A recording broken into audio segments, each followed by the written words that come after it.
100 songs, we know, like, we're singing like 30 of them.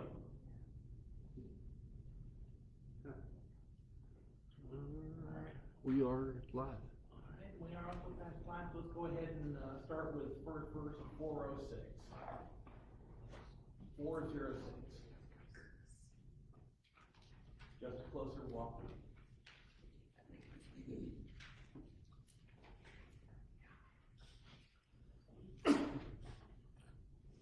I am weak, but thou art strong. Jesus, keep me from all wrong. I'll be satisfied as long as I walk, dear Lord, close to thee. Just a closer walk with thee. Granted, Jesus is my plea. Daily walking close to thee. Let it be, dear Lord, let it be.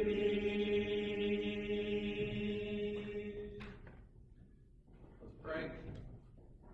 Heavenly Father, we thank you for this opportunity we have to gather together and study your word together. We ask that you will be with us, help us to diligently search, to learn the things that you have revealed to us. Help us in all things always to strive to do your will and not our own. We ask this in Jesus' name. Amen. All right, we are in John chapter 4.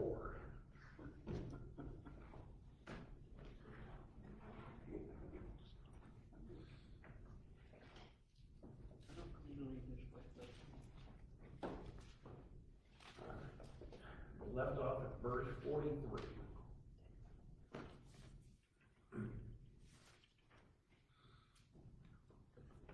Now after 2 days he departed thence and went into Galilee. After being there in Samaria. For Jesus himself testified that a prophet hath no honor in his own country. Then, when he was come into Galilee, the Galileans received him, having seen all the things that he did at Jerusalem at the feast. For they also went unto the feast.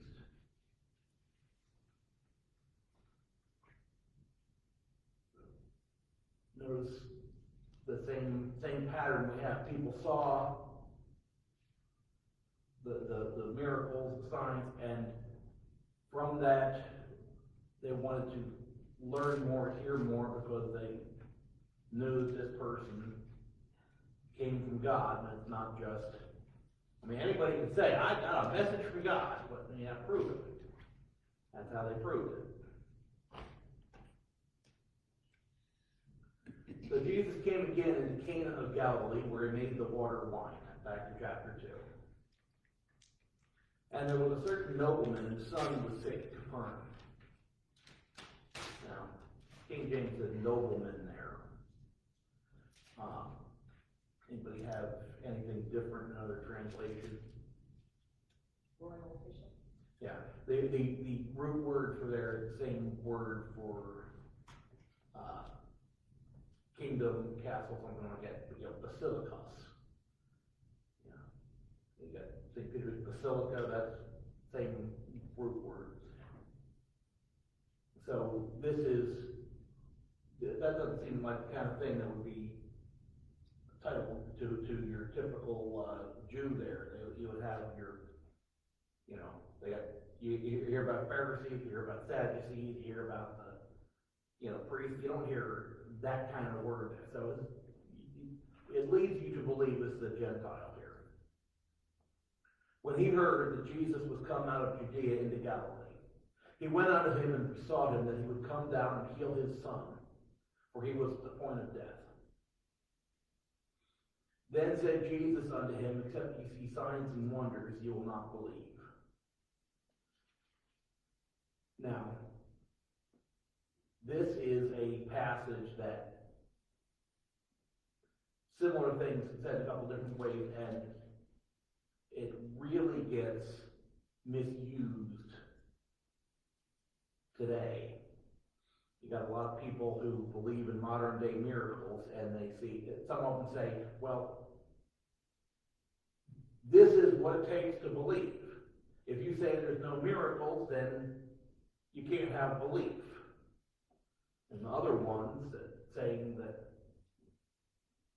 you know, if you ask them to, well, you know, you think you can do these things, show me, and they'll say this, like, well, you can't believe it. What's the point of what Jesus is saying here? All right, he's asking for his son to be healed. First thing Jesus says here, you know, except you see signs and wonders, you will not believe. He knew the nobleman had heard of this miracle. He made the water wine. Right. So he's not telling him he doesn't have faith or doesn't believe. right. He's telling him you saw a miracle and you believe. And you know, also implying that he's not going to do, you know, miracles just like for a show. Here we, you know, okay, everybody ready? The nobleman said unto him, Sir, come down ere my child die. So he's making it clear. He's not asking for, you know, Jesus to, you know, do a trick, show him, you know, and entertain me. No, this, you know, please save my son's life. So that statement that he made also goes back to the idea of miracles are there to confirm. And so he's trying to make it clear to Jesus. I mean, Jesus already knows, but he's trying to make it clear that he's not asking for Jesus to prove anything. He's asking for mercy. You know, his son is at the point of death. Jesus said unto him, Go thy way, thy son liveth. Just says the word there. And the man believed the word that Jesus had spoken unto him, and he went his way. So the guy didn't say, well, don't just say something. Come on, you know, you got to actually come to my house. You know, you got to do things my way. No. Jesus said, okay, your son lived. He believed it and went his way. But The thing is he wouldn't have even had to believe, because once Jesus says something, it's true. right, yeah. I mean, it shows that he believed it because he was willing to go his way. If he didn't believe it, he would still be there begging Jesus, saying, no, don't just say something. Come on. But yeah, but the healing did not depend on him doing anything here. It just, you know, Jesus said the word. He believed it. He didn't question anymore. Just went ahead on home. And as he was now going down, his servants met him and told him, saying, Thy son liveth. And he inquired of them the hour when he began to amend. And they said unto him, Yesterday, at the 7th hour, the fever left him. So the father knew it was at the same hour in the which Jesus said unto him, Thy son liveth. And himself believed in his whole house. So, not only did Jesus say the word and he's healed, but It was instantaneous. and you know, even over that space is far enough that when he's going home, he doesn't even get home, his servants are coming to, you know, his way. They meet in the middle somewhere, and said yesterday is when the fever left him, you know, about 1 o'clock, you know, our reckoning. So it's far enough, I mean, this was not like a 10-minute walk or anything. And over that distance, he began, you know, he was getting better at that moment that Jesus said it.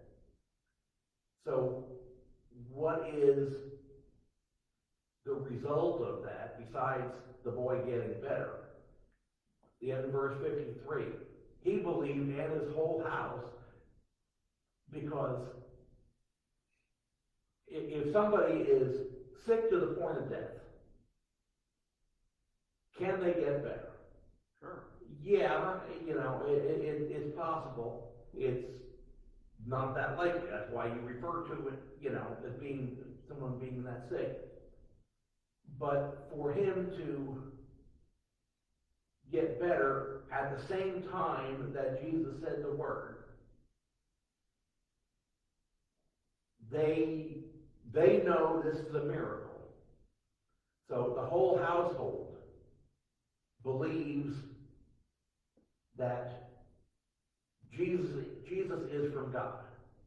They've got that much right now, because you know that's what the miracles are supposed to do. They're supposed to let people. You know, it confirms the word. It shows that this person is a speaker from God. Therefore, you need to listen to what he said. Hey, Tim, Yes. do you know if this was before or after the centurion came up to Jesus and said, you don't even have to come to my house? I was thinking before. Yeah, I was about to say, when we get the, you know, next verse here, 54, this is again the second miracle that Jesus did when he was coming out of Judea into Galilee. So Not first, yeah. necessarily the second miracle, but it's the second one when he came from Judea to Galilee. Well, it's the second miracle he did. It was done. It's recorded. Yeah. So, So the centurion would probably heard that this happened. He said, I know you don't have to come to my house. quite possibly, you know, and it's when we have something saying this is the first, this is the second, it makes it real easy. Other times when something's recorded in one gospel, something's recorded in another one, it gets a little hard sometimes to know which one happens first. And, well, if we need to know, there'll be something indicating things, and most of the time it's just, you know, here are these different things, and the exact chronology doesn't matter, because it's not written to necessarily be a day-by-day history of what Jesus did. The chronological Bible is kind of useful because it can line things up, but it's very hard to read. Yeah, and I've seen a lot of different things like J.W. McGarvey's Fourfold Gospel. They take the different gospel accounts and try to line things up, and sometimes it's easy to do, and sometimes, well, this is how this guy thinks they line up. And the purpose of the Gospels, when we get to the end of John, it's going to say, these things are written that you may believe. Acts is more historical because things are very much in a particular order there. These accounts are written so that different people, the Jews, the Romans, you know, would be able to read these things and have reason to believe that Jesus is the Son of God. And it's one of the reasons you have different things emphasized in some of them, because different people were looking for different things. You know, Matthew, for instance, makes a lot of emphasis on Jesus being descended from Abraham and fulfilling all these Jewish prophecies to convince the Jews. You know, Mark's very much a lot more a military kind of mindset. I find it interesting that the only miracle recorded, that no one would have known of, is he turned water to wine. What made him think he could heal his son? Yeah, That's with yeah, this being the second one, right, yeah, and, unless he already had some knowledge of, the scriptures and the prophecies that this was the Messiah. yeah, and we've got evidence of him having faith from this, because it's not like, Jesus was healing, 50 people a day, long distance. No, this was kind of out of the blue. And you gotta wonder how well that story would have been propagated, because there would have been a lot of people saying, "Oh, he couldn't do that. No, that you must have misunderstood this." He heard it and believed it to that point that, well, he can do this, he can do this also. Question, Yes. as compared to the southern portion of the kingdom, below Samaria compared to above Samaria, was there greater faithfulness in those, because they're so separated from the core, you could say, of, Jerusalem there? Could they have been ones that, were more faithful up there than? I can't really Because I'm say. thinking about the Old Testament, and how, with the division there, Right. and how it seemed like, they warred each other. But the northern kingdom was this way, and the southern kingdom was this way, and, Yeah, you had back then. You had, well, at least the leadership. North was all bad. right. South was almost all bad. A lot of times when you've got really bad leaders, your faith deepens. But after the captivity, things were blended a whole lot more. Okay. You would definitely think that the more you would be led to believe the more faithful ones would be around Jerusalem to be close. But then again, all you had to do was get back for these feasts. You didn't have to live there. So comes down to, I don't know. Okay. I can't say one region more than another, because even around Jerusalem, the ones who were devout didn't mean they were doing what God actually said. A whole lot of, let's follow what the rabbi said, or let's do what the rabbi said said. Do you think this is another example, essentially, that the Gentiles had more faith in Israel? Most of your big miracles like this that you run across, it's the Gentiles that express this great faith. And even with that happening, At one point, the Jews just wanted to be fed. yeah, it took a lot for the disciples to realize that the Gentiles needed the gospel too. And that's basically what verse 48 is alluding to, is that they're not going to, because, and that's, now I've really got to understand this better, because Jesus had done a bunch of signs in Jerusalem. That's why,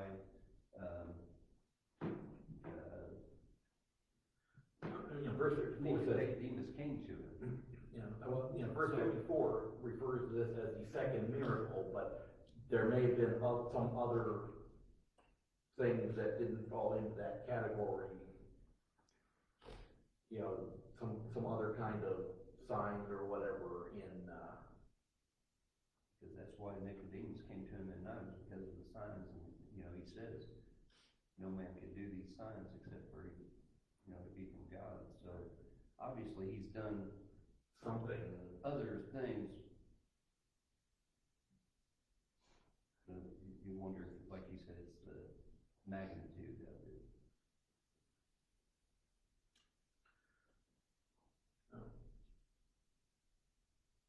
We go up to chapter 5. That after this there was a feast of the Jews, and Jesus went up to Jerusalem. Now, there were 3 feasts that all devout Jews had to come back to Jerusalem for every year. So this makes it sound like one of them. I mean, there were events on a monthly basis on the Jewish calendar, but the feasts that were, Jesus going to Jerusalem makes it sound like this is one of the, big 3, probably, like Passover or what have you. Now, there is at Jerusalem by the sheep market a pool, which is called in the Hebrew tongue Bethesda, having 5 porches.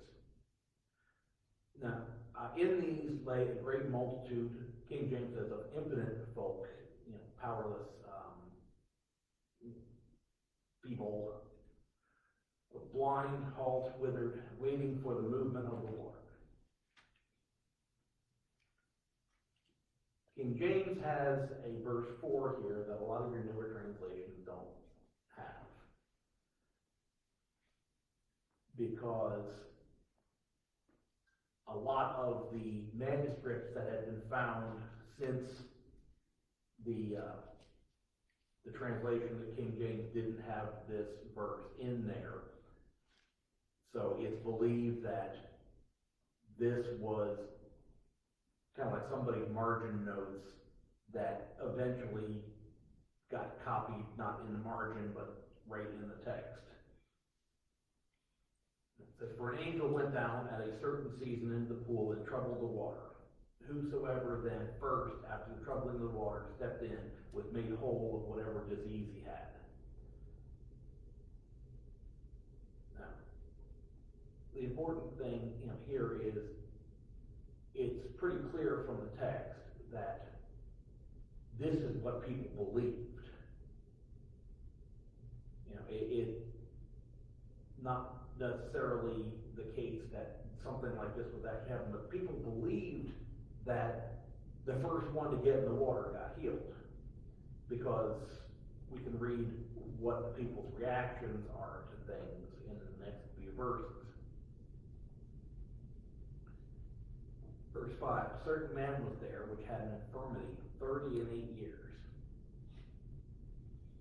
Well, infirmity is kind of vague. It definitely seems from the description later on that he has a hard time moving, whether he's completely unable to walk himself or, that's definitely something dealing with his mobility.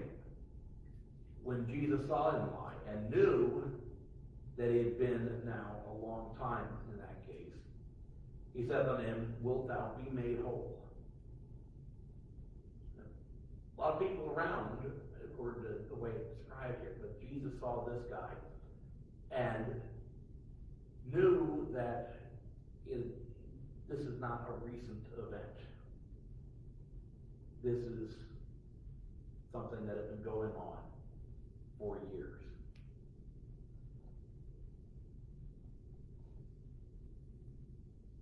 If somebody gets hurt like a day or 2 before, maybe you'll be mending, maybe you'll just power through things. And somebody working through that, you're not going to know, okay, is he really feeling better, or is he just forcing himself? This guy had been like this for 38 years. What's the probability that on his own, by natural means, he would just get better? And, okay, maybe a little motivation and he'd be able to get up and start tap dancing, no. It was a greater, it was a greater sign to be healing this guy than somebody more recent. So Jesus knew he had been like this for a long time, 38 years. He said, wilt thou be made whole? The impotent man answered him, Sir, I have no man when the water is troubled to put me into the pool. This is how well we can tell that he's got an ability thing, because he needs somebody else to put him in there. But while I'm coming, another steppeth down before me. So, you know, this is their belief. First one in there.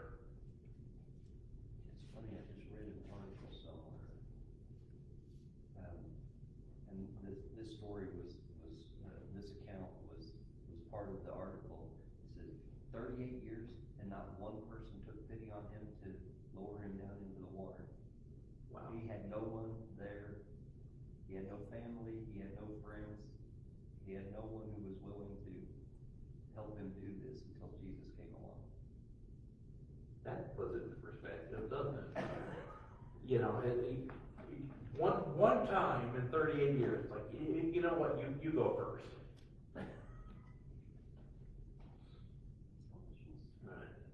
John 5:8, Jesus said unto him, Rise, take up thy bed, and walk. All right. That word for bed there. You got to picture something along the lines of a yoga mat, okay? Your grandma's pallet. My At grandma, grandma's house, the pallet on the floor, all the kids lived on. my grandma never had anything like that.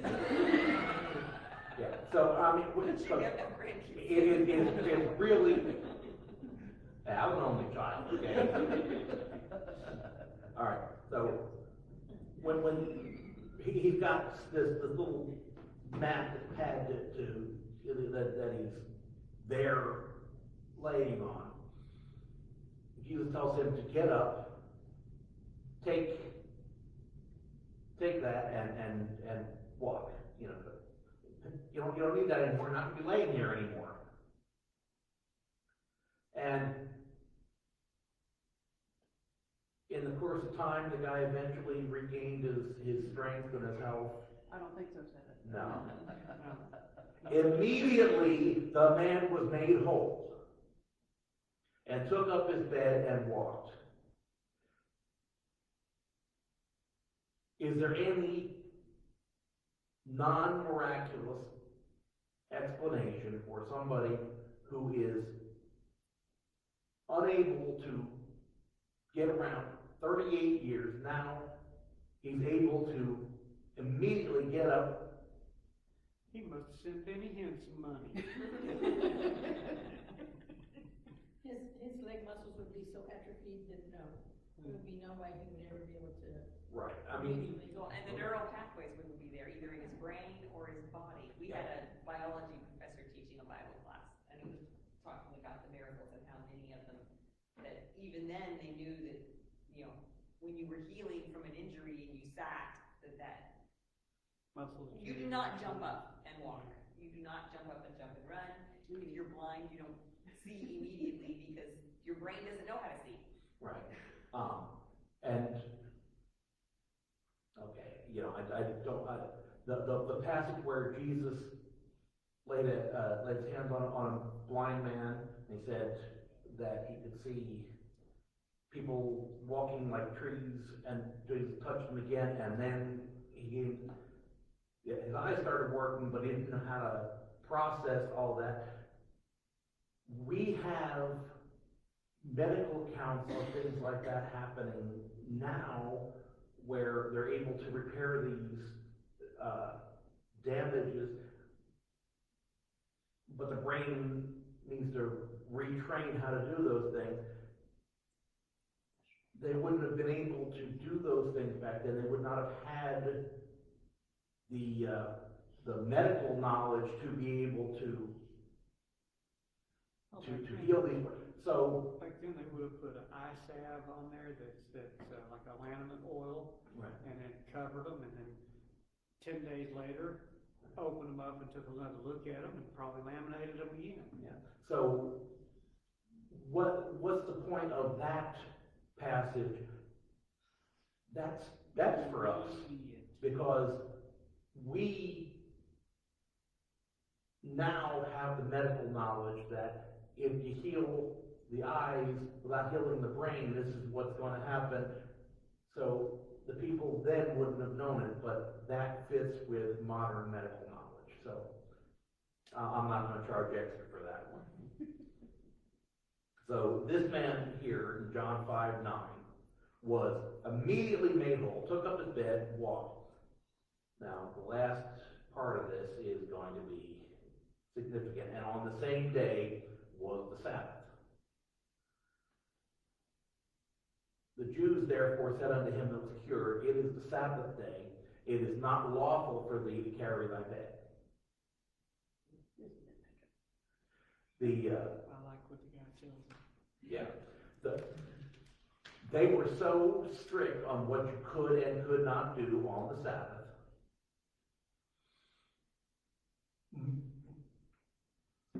God gave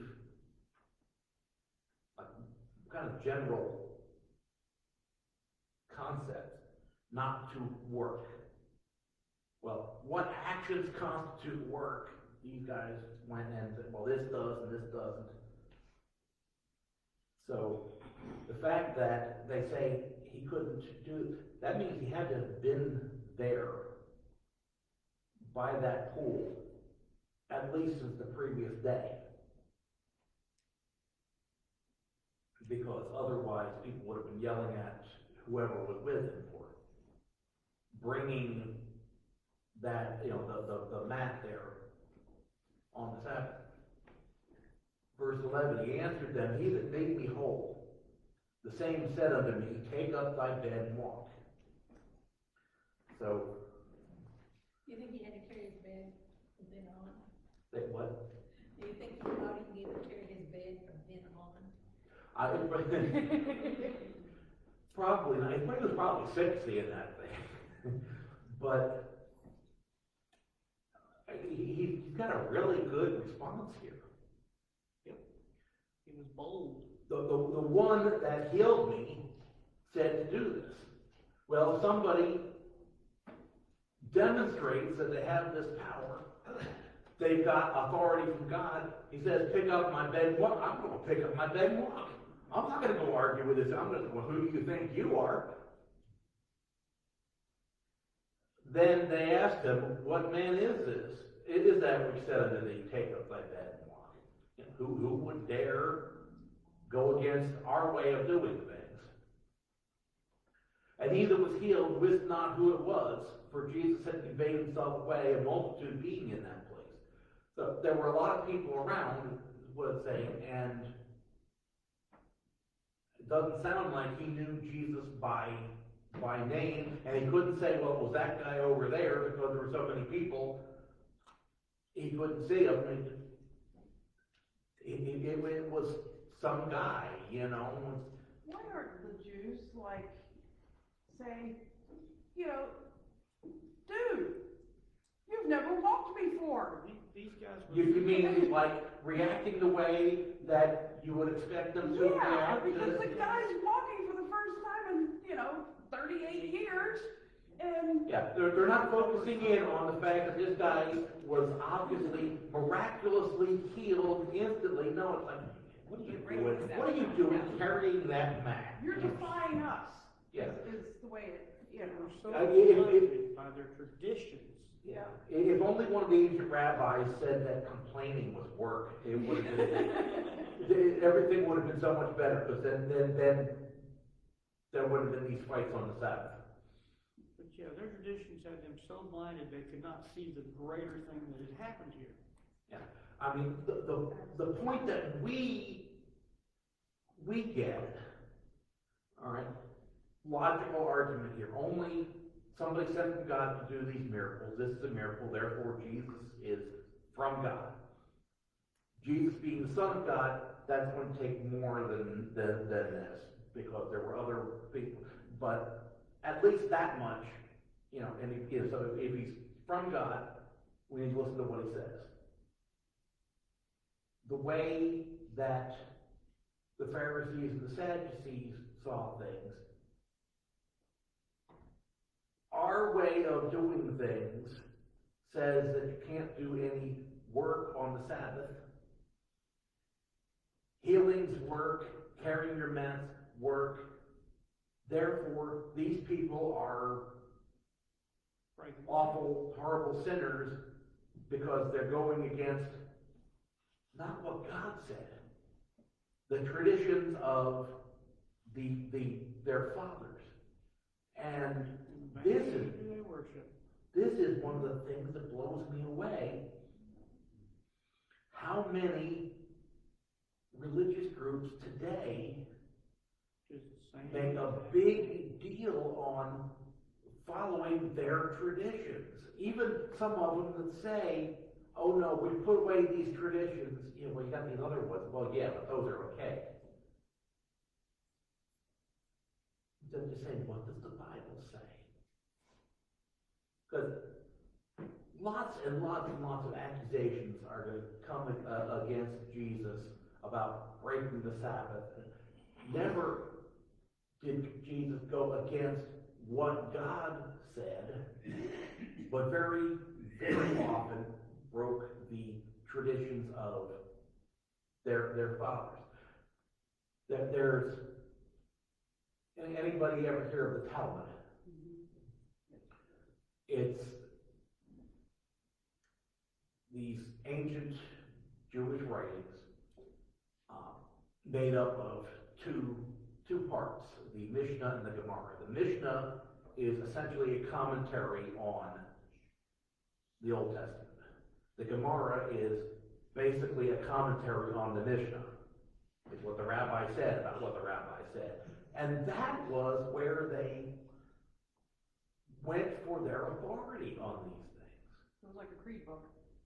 It really was, and we'll take some of the big things that you associate with the whole eating kosher. Okay, you will never be able to find a Jewish restaurant serving a cheeseburger because Or a pork sandwich. yeah, there's a passage that says, actually there's a couple of them saying not to cook a kid, a young goat, in its mother's milk. And so from that, the rabbi said, talking about these things over the years, you don't know what animal gave the milk and how it might be related to the animal that gave the meat. Therefore, meat and dairy are not to be eaten together.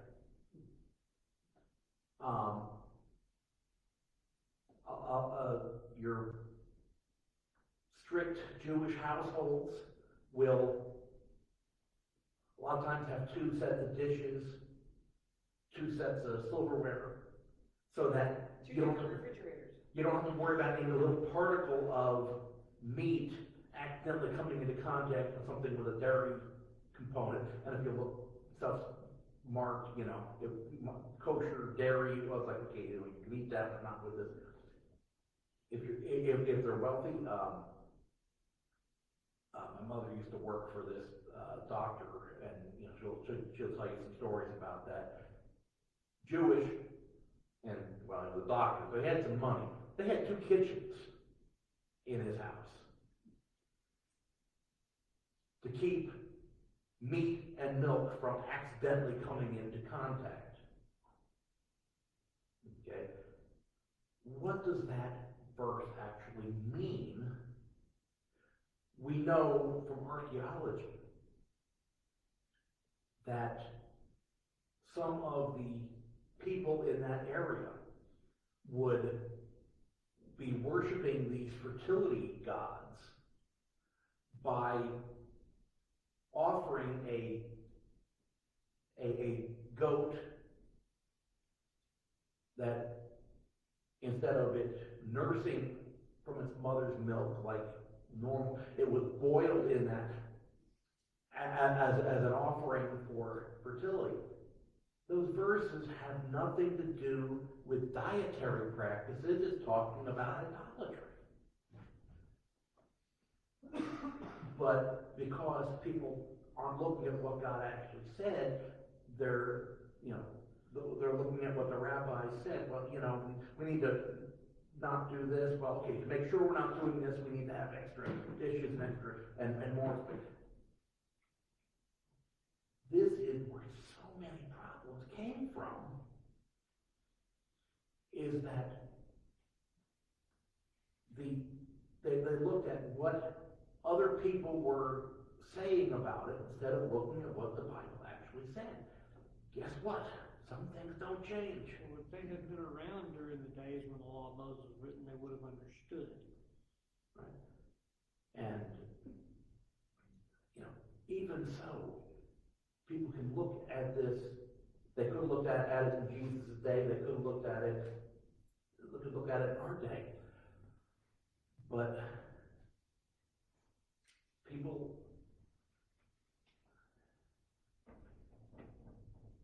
in general hate change, because even if the way things are now is lousy, it's familiar. Why is it that, if somebody's got a really old,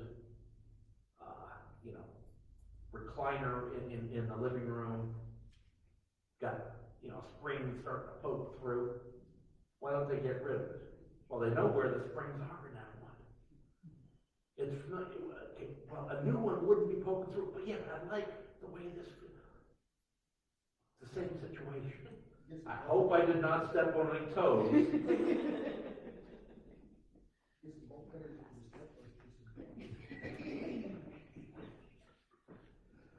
Alright, so John 5:14. Afterward, Jesus findeth him in the temple and saith unto him, Behold, thou art made whole. Sin no more, lest a worse thing come upon thee. Now that kind of makes it sound like whatever happened 38 years ago was because of something he had done. No. It's not like it was from birth. He could have done something and got, caused an injury or whatever like it. It is implied, but we don't know. We don't even know exactly what his problem was. Forget about what caused it. But Jesus first healed his body, then he's telling him to take care of his soul.